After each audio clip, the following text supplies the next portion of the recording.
Kita itu sudah perang dunia ketiga udah lama sebenarnya. Cuma belum bom-boman ekstrim aja seperti sekarang. Ini kan isunya masih terjadi ya Mas sampai detik ini gitu dan belum ada tanda-tanda ada gencatan senjata atau berhenti perang gitu.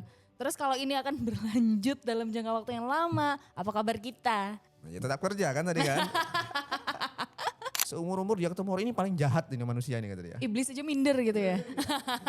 Kan ini jahat betul. Kenapa si Epstein file ini sampai memicu perang? Oh berarti sebenarnya tuh ini mengerikan ya. Kuku kira tuh kayaknya di beberapa negara aja gitu loh Mas. Itu real. Jadi kalau ada yang membelain Israel Amerika dalam konteks ini kurang ajar kalian.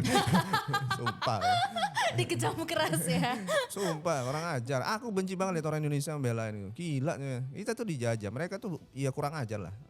Negara penjajah. Negara terorisnya aku bilang guys.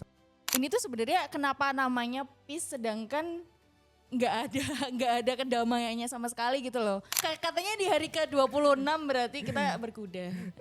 Di situ. Dia sudah diblok, dikucilkan dunia, itu disanksi ekonomi dan segala macam, tapi bisa fight loh sampai hari ini. Baru tahu fakta ini. Kukira kayak yang akan ditumbalkan akan langsung para pekerja dar gitu. No, kami itu sayang kalian. Kami itu sayang kalian. Halo Sobat Office, kembali lagi di episode berapa ribu ini? 13.529. Agak banyak banget ya. Nah kali ini Mas Bian, jadi ini kan memang momennya itu lagi ngepasin banyak banget isu-isu tentang konflik Iran dan Amerika. Salah, kamu kebalik. Amerika dan Iran. Amerika, Israel, kamu sebutnya AI gitu ya? Oke. Amerika, Israel. Amerika Israel. Versus Iran. Versus Iran, benar. Terus kemarin itu ramai banget kayak meme yang ada di Instagram gitu. Kalau misalkan memang terjadi perang dunia ketiga gitu ya. Itu rakyat Indonesia tuh harus ngapain. Terus ada yang bilang kita tetap kerja gitu. Tapi tuh aku penasaran deh sebenarnya. Kenapa sih konflik ini tuh bisa terjadi gitu? Wah ini panjang nih, kita bahas konspirasi kayaknya. Sampai Yajud Majud juga gak nih? Apa Dajjal turun kayaknya? Kenapa tuh? Kalau pengamatan gue ya, aku bukan ahli geopolitik. Cuman mengamatin aja, karena aku yang suka nonton. Ya semua berawal dari Israel yang jelas, itu udah pasti. Agen Mossad itu udah luar biasa, udah turun-temurun lah. Yang memicu kekacauan dunia. Yang kedua, munculnya Epstein file. Mungkin sekarang Trump file lah jadinya ya. Aku juga download itu filenya. Oh iya, sekarang kemarin tuh ada juga yang di website, terus habis itu difilmin juga kan? Diserisin di Netflix juga kan? Iya betul, sebenarnya. Tapi ya kita tahu lah ya, berita di dunia itu semuanya dikondisikan oleh mereka-mereka juga. Bahkan kalau kamu nyari postingannya Bernie Sanders gitu ya, itu salah satu orang di Amerika yang bukan melawan ya, dia punya pandangan yang lebih besar gitu ya dan mau membuka banyak hal. Ya dia buka list-list itu sebagian besar bahwa oh ini media ini sudah dikontrol sama rombongan Israel gitu loh ya, Zionis lah ya katanya gitu. Nah Epstein file ini menyedihkan isinya. Oke. Kalau diceritain harus disensor kata-katanya karena ada. Dan kalau teman-teman biasa zaman dulu bilang wah ini Freemason nih, konspirasi nih. Realitanya sekarang konspirasi itu jadi kenyataan. Semengerikan itu ya, padahal kan harapannya konspirasi tetap menjadi konspirasi aja nih, gak usah jadi realita gitu. Oh bahkan sekarang itu di US sendiri itu ya, Trump itu aduh kemarin pas acara apa gitu ya, aku lupa di baseball atau apa itu, ya dibu sama satu stadion. Gitu ya sampai dia olok-olok sampai dia kayak jatuh sekali gitu ya. Kemarin habis voting juga dan votingnya keluar, aku lupa dari web apa kemarin. Valid votingnya, di-voting di sekitar hampir 2.000 orang di US. Dan mengatakan bahwa 60% bisa dibilang begitu, memang perang ini dipicu oleh Epstein file itu. Kenapa si Epstein file ini sampai memicu perang? Karena jujur aku belum baca nih. Tapi aku cuma ngikutin yang ada di TikTok aja sih. Kamu tahu kan di Indonesia juga, kita ambil di Indonesia.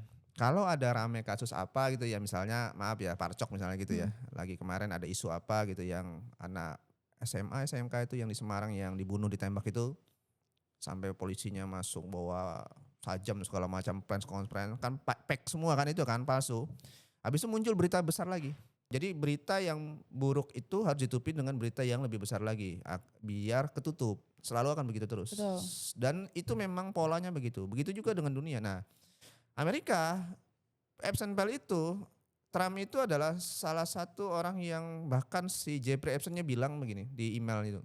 Ini orang kayak setan lah, anggap gitu ya. Seumur-umur dia ketemu orang ini paling jahat ini manusia ini, kata dia. Iblis aja minder gitu ya. Sama Trump, serius. Itu ditulisan di emailnya. Karena ini jahat betul. Ya bahkan obrolannya mereka itu di dalam email. Trump itu, apa bahasanya ya? Ya. Di umur belasan tahun. Kan gila ya, wah ekstrim itu. Di luar Nurul ya. Nah, ayo, siapa yang bilang konspirasi? Ya. Oh, berarti sebenarnya si perang ini untuk menutupi si Epstein File ini. Iya kan harus ditutupin. Sama kayak Israel juga. Netanyahu itu harus mempertahankan terus perangnya. Kalau enggak dia akan diimpeach, kalau enggak dia akan ditahan. Karena kasus korupnya Netanyahu itu ekstrim di Israel sendiri. Oke. Jadi selalu begitu polanya. Nah, iya kan. Baru tau nih, knowledge. Memang kita mau bahas geopolitik nih. Gak apa-apa ya, karena ini berita lagi hot news mampus gitu. Iya, hot news mumet buat kita-kita nih, founder ini. Iya, terus habis itu kalau misalkan ini kan isunya masih terjadi ya Mas sampai detik ini gitu. Dan belum ada tanda-tanda ada gencatan senjata atau berhenti perang gitu. Terus kalau ini akan berlanjut dalam jangka waktu yang lama, apa kabar kita? Ya tetap kerja kan tadi kan. Cuman dua pilihannya. Yang bisa memberhentikan perang ini dari statementnya presidennya Iran sekalipun gitu ya. Berkali-kali dia diwawancarain sama CNN dan kawan-kawan. Yang bisa, dia gak akan pernah mau berhenti. Karena dia yang korban, dia kan tidak memulai. Dan tembakan awal yang membunuh Khomeini itu kan juga menjatuhkan bom Tomahawk ya namanya ya bomnya. Itu kan jatuhin ke sekolahannya anak-anak kecil, perempuan. Oke. Ada hampir 170 siswa kecil umur belasan tahun itu, 3 sampai berapa belas tahun itu meninggal loh. Tahu nggak Trump kalau ditanyain, gila itu orang memang sakit kok. Senjata itu cuma punya dia. Satu, dia pernah ngekspor itu ke negara kayak Jepang, Inggris sama siapa gitu ya, aku lupa satu lagi. Dan mereka kan gak ikut perang. Terus mereka nuduh sembarangan, emang gila. Yuk ngomongnya tuh mau bohong aja. Aku memang emosi sih nonton ini. Oh, berarti dia tuh bilang kayak negara itu kok yang ngirim gitu. Iya kayak gitu lah, selalu ngeles. Dan itu menyakitkan. Nah, dua pilihannya. Amerika kalau mau berhenti perang, dia harus mengakuin bahwa dia menang. Tapi harus pura-pura menang lah ya, anggap itu ya. Biar dia harga dirinya tertinggi gitu kan. Biasa Amerika itu kan memang sombongnya luar biasa. Tapi dia harus mengeluarkan seluruh pangkalan militernya di Timur Tengah. Jadi kan sekarang hampir semua negara Timur Tengah itu kecuali Iran. Oke. Yang tidak ada pangkalan militernya US, bisa dikatakan demikian. Semua punya, sampai Turki pun ada. Jadi memang penguasa dunia, adminnya dunia. Memang adminnya dunia. Tapi sayangnya super adminnya Israel gitu kan. Ada admin, ada super admin ya. Super admin. Tapi aku penasaran deh Mas, maksudku kenapa hubungan antara Israel dan Amerika tuh sebegitu kuatnya gitu loh. Cinta mati ya. Iya. Orang-orang kongresnya, senatornya itu semua bukan American first tapi Israel first. Nah gitu loh. loh. Bayang ya. Nah. Iya, kok kira tuh Amerika tuh udah di another levelnya gitu loh. Kenapa malah mereka tuh kayaknya cukup tunduk dengan Israel gitu. Ini kan kepentingan politik dan oil nomor satu. Nah, Timur Tengah itu kan penguasa minyak. Kalau siapa yang menguasai minyak kan menguasai dunia tanda petik ya. Nah, sekarang semua logistik dan segala macam kan minyak. Nah Israel itu udah masuk dalam konteks spy dan segala macam itu udah sekian lama. Bahkan kita ngomong JFK itu yang ditembak lagi mobil konvoy itu sama istrinya itu kan Mossad yang nembak. 9/11 itu Mossad isinya. Itu kan bukan tabrak pesawatnya dibajak itu kan cara dia untuk memulai waktu George Bush menginvasi Afghanistan dan kawan-kawannya, Irak segala macam. Kan Irak kan kemarin juga. Irak dibilang apa? Senjata musnah massal. Ada nggak? Sampai hari ini nggak ada. Mereka cuma pengen menguasai minyak, ngambil emas dan kawan-kawan. Habis itu Afghanistan, 9/11 katanya muncul Taliban zaman dulu apa? ISIS apa dan segala macam itu Itu rombongan dibuat sama agen CIA dan kawan-kawan. Ini bukan lagi ini ya, konspirasi ya. Teman-teman harus nyari lah. Itu real. Jadi kalau ada yang membelain Israel Amerika dalam konteks ini kurang ajar kalian. Sumpah ya. Dikecam keras ya. Sumpah kurang ajar. Aku benci banget lihat orang Indonesia membelain itu. Gila nih. Kita tuh dijajah. Mereka tuh ya kurang ajar lah. Karena negara penjajah. Negara terorisnya aku bilang Amerika Israel. Sekarang kamu ngerti nggak yang lagi dia ngebom Iran ini? Israel itu sedang lagi membom Lebanon loh. Yang meninggal udah hampir 700 loh sekarang. Oh berarti sebenarnya tuh ini mengerikan ya. Kuku kira tuh kayaknya di beberapa negara aja gitu loh Mas. Ya, dia tuh kan punya apa sih namanya itu aku lupa. Dia tuh kan pengen nguasain tanahnya Israel. Israel itu bukan cuma yang sekecil itu, dia tuh sampai ke bawah lagi. Bahkan di tentaranya Hidayat tuh ada gambar foto petanya mereka. Oh Peta gitu. bahwa berarti Lebanon, Jordania, sedikit Iran, Arab Saudi dan kawan-kawan tuh masuk ke ranahnya dia, pengen dikuasain.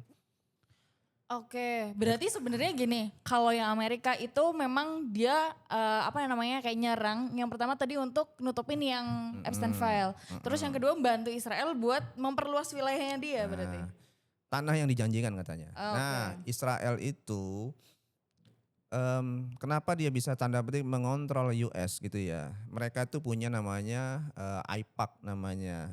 Jadi ada dana Apa itu? AIPAC. Jadi Israel itu ngasih apa ya? Mungkin bisa dibilang kayak suap lah ya ke orang-orang politiknya di Amerika. Jadi ditransfer itu ada track AIPAC namanya. Kalian bisa carilah. Bisa di X tuh banyak ada. Real itu kebuka kok. Donald Trump tuh sekian puluh juta kalau nggak salah 800 juta dapatnya duitnya. Dan orang-orang yang vokal di DPR-nya mereka dan segala macam gitu kasarnya itu juga dapat dana. Bahkan yang isinya di eksekutifnya di Washington itu juga sama dominan. Kalau dibuka lagi isinya strukturnya negaranya Amerika, ibaratnya menterinya sekarang Israel semua isinya. Jadi memang mereka terang-terangan udah sekarang terbuka. Kalau ditanyain mereka tanyain Amerika first apa Israel first? Israel. Karena mereka dapat duit, mereka juga kesandar politik, termasuk juga di Epstein File itu banyak sekali orang-orang hebat, orang-orang besar, sampai siapa itu Bill Gates pun ada di dalam situ. Kamu tahu kan Bill Gates kenapa cerai sama istrinya? Kenapa? Salah satunya ini juga. Oh, mereka konflik gara-gara Epstein File juga. Di dalam itu ada sesuatu hal yang belum kubuka aja, tunggu aja nanti Bill Gates. Nanti aku harus buka. Semua kan yang sekarang lagi hot news kan ya Trumpnya. Iya benar. Nah, ini witnessnya itu sekarang sudah berkumpul sedang mau membuat kesaksian secara masif. Nah, barusan aja kemarin dia press conference. Aku ngamatin yang ini. Wah ini seru bilangin. Dunia sedang seru. Ini peta apa sih? Pergeseran hegemoni dunia itu akan bergeser nih kayaknya kiblatnya. Oke. Iyalah momennya mungkin ini hancurnya Amerika sama Israel sih momennya. Harusnya ya tapi nggak tahu nih. Oh my god, tapi kayak serem banget. Aku tuh takutnya kayak itu ini benar-benar sampai yang perang dunia ketiga gitu. Tapi menurutmu possible nggak untuk ke sana? Kalau aku melihatnya ini udah perang dunia ketiga. Kita Oke. itu sudah perang dunia ketiga udah lama sebenarnya. Cuma belum bom-boman ekstrim aja seperti sekarang. Dari kemarin itu udah perang dunia ketiga sebenarnya.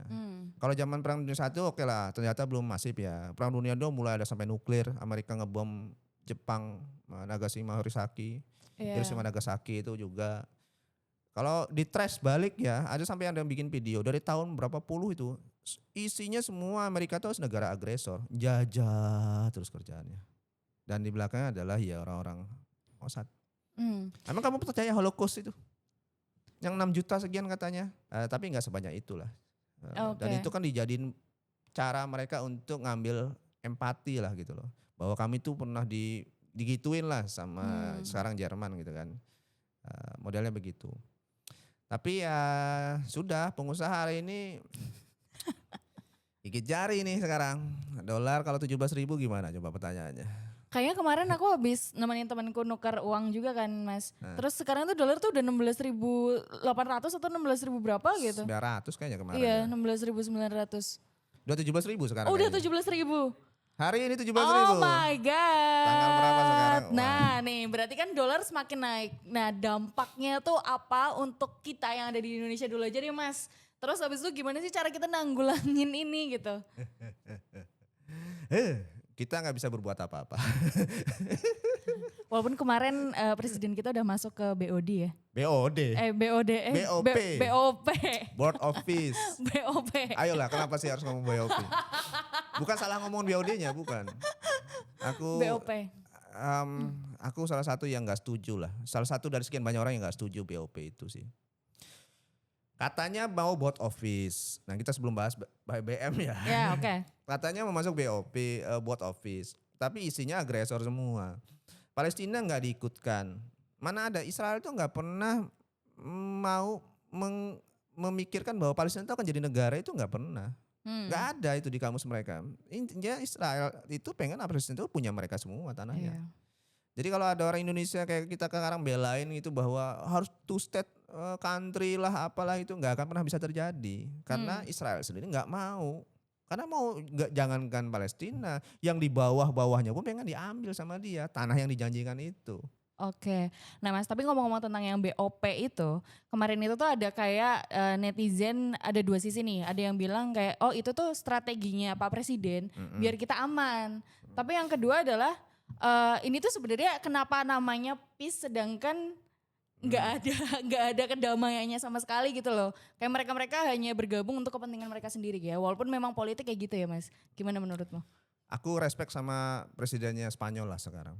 Keren. Dia terang-terangan mendukung Palestina, mendukung Iran, dia belain rakyat Palestina. Barusan aja masyarakatnya kemarin aku lihat 1 hari ini ya kalau nggak salah, itu bikin besar-besaran gitu ya dan membela Palestina. Dan mereka pun juga menyuruh konsulat mereka keluar, diplomat dia keluar dari Israel. Dan terjadi sanksi dagang udah mereka terima. Mereka tahu mereka harus di pihak yang benar. Dolar naik 17.000. Defisit kita makin membengkak. Kita tuh udah defisit kemarin 150-an T bulan Februari. Ini udah masuk Maret.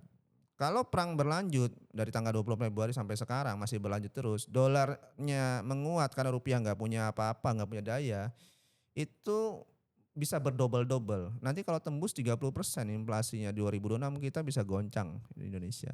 Oke. Nah sekarang belum sampai di level itu pun aku sendiri udah ngalamin, terutama material-material yang berbau elektronik ataupun ya dekat-dekat sama teknologi lah. Oke. Kemarin aku habis meeting tuh, lagi mau invest, ngembangin provinsi baru, kota baru gitu ya. Sudah siap budget, anggaran dan segala macam, mau eksekusi, harganya naik 100% plus. Kamu bayangkan kan rasanya. Wow. Harusnya misalnya kamu mau membangun 1000 meter misalnya gitu ya. 1 kilo misalnya gitu, 1 kilo kamu modalnya 1 miliar, sekarang jadi 2 miliar. Ini gak garuk-garuk kepala gue langsung kan.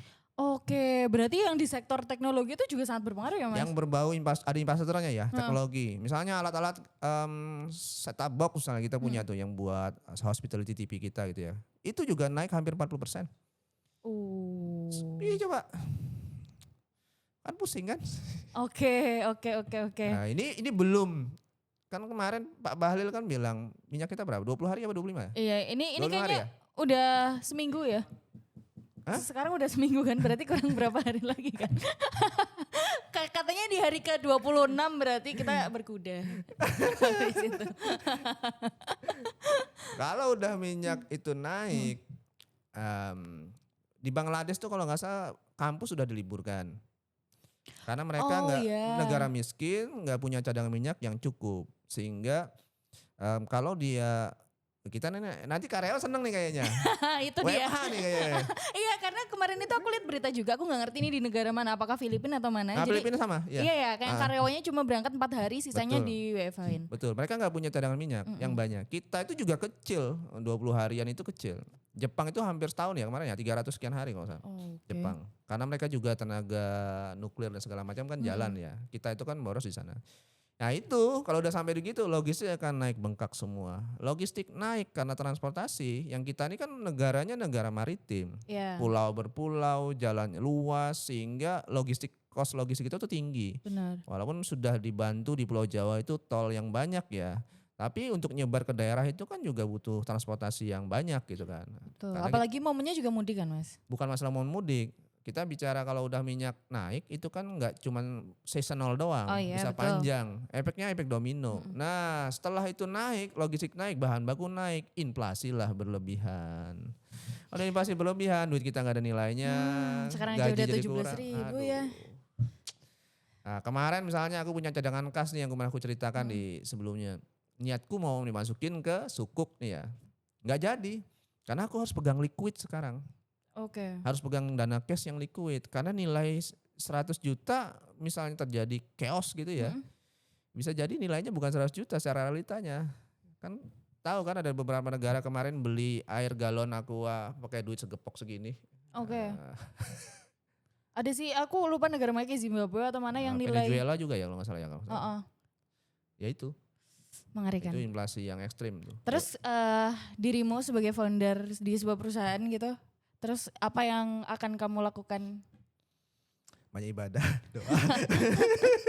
untuk menyelamatkan bisnis? Karena kan pasti itu akan sangat berpengaruh ya. Yo ngaruh lah.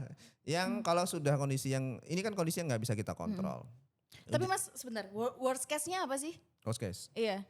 Pertama, step pertama gitu ya yang harus dilakukan, aku lakukan. Tiap orang mungkin beda-beda ya bisnisnya. Satu, nahan investasi yang return of investment-nya lama. Oke. Jadi misalnya investasi ngembangin X misalnya gitu, itu balik modalnya 3 tahun, 2 tahun, 3 tahun itu resiko tinggi. Jadi harus sekarang investasinya dirubah, dicari yang paling dekat. Tapi ya nggak gampang juga. Itu satu. Kalau sudah itu dilakukan, yang dilakukan kedua adalah ya pasti akan menego semua vendor dan segala macam yang kita punya. Untuk menurunkan biaya operationnya, operational cost-nya diturunkan. Karena itu harus dilakukan. Sudah juga dilakukan gitu ya. Apa yang lagi dilakukan?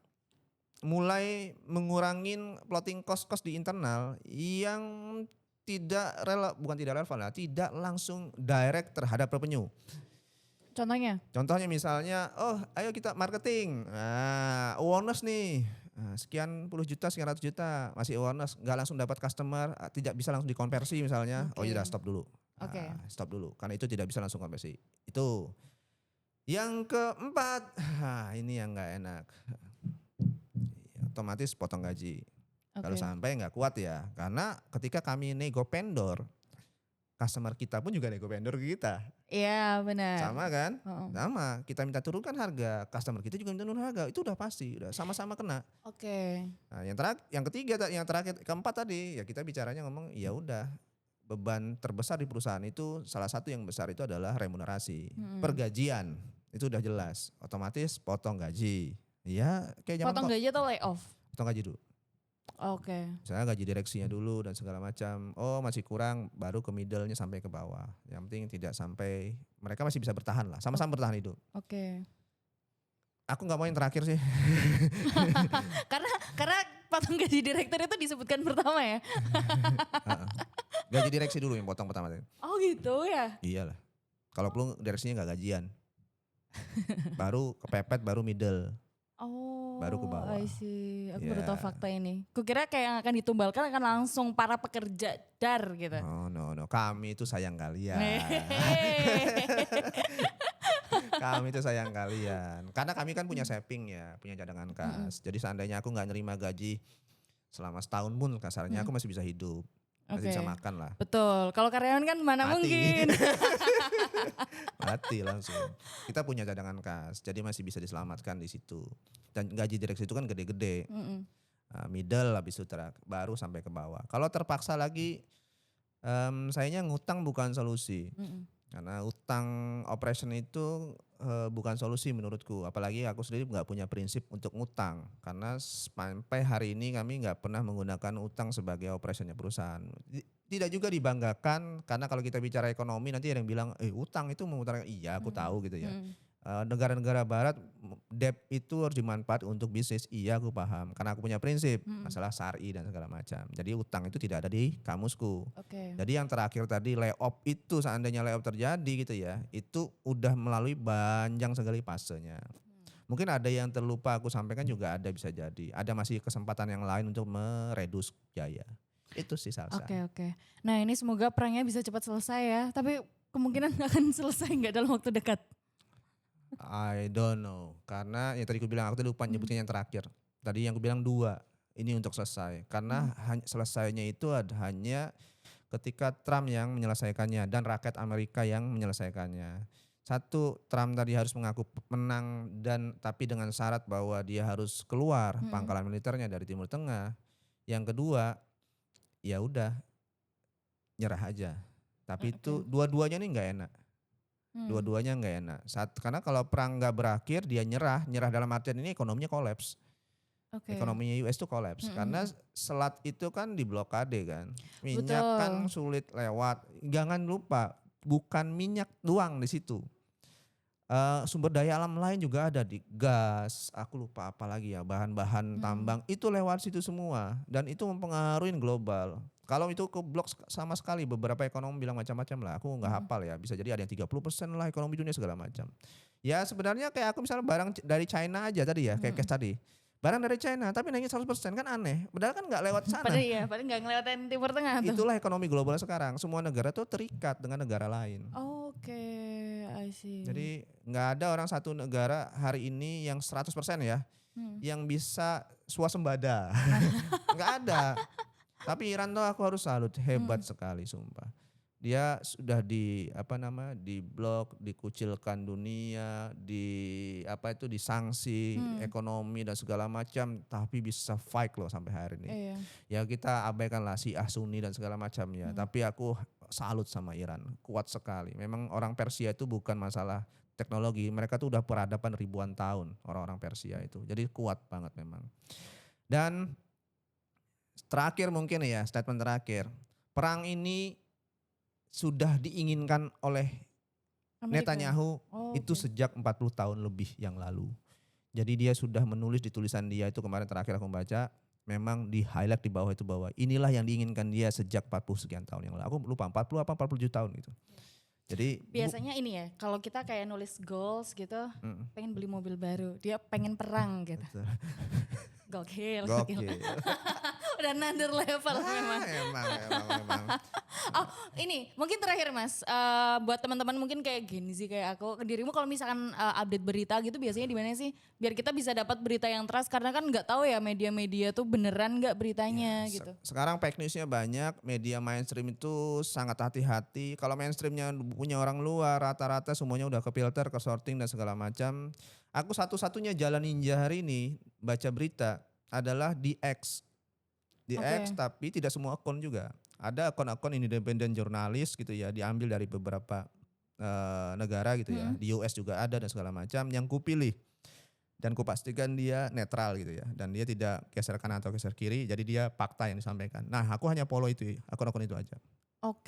Nah, dari situlah aku dapat berita, termasuk di Telegram juga. Ada beberapa akun yang kuanggap kredibel, yang tidak pernah melakukan posting fake news lah ya. Nah itu kita bisa ngecek fake news dan lain-lain itu gimana? Ya kamu harus follow yang kredibel tadi, yang beberapa akun kredibel. Nanti juga ada yang bilang kalau itu fake AI lah apalah segala macam. Oh gitu. Berarti ya sebenarnya kita harus tetap milih-milih juga kan. Iya, dan semuanya bahasa Inggris, nggak ada yang bahasa Indonesia. Di Indonesia nggak ada yang sedetail itu. Iya sih, itu penting, bahasa harus penting ya. Oke teman-teman, mungkin itu dulu episode kali ini. Kalau misalkan dari teman-teman ada yang mau ditanyakan terkait detail peperangan ini ya. Udah aku jadi ahli geopolitik. Nanti bisa tulis kolom komen di bawah ya. Jangan lupa like, komen, dan subscribe. Oke, see you. Dah.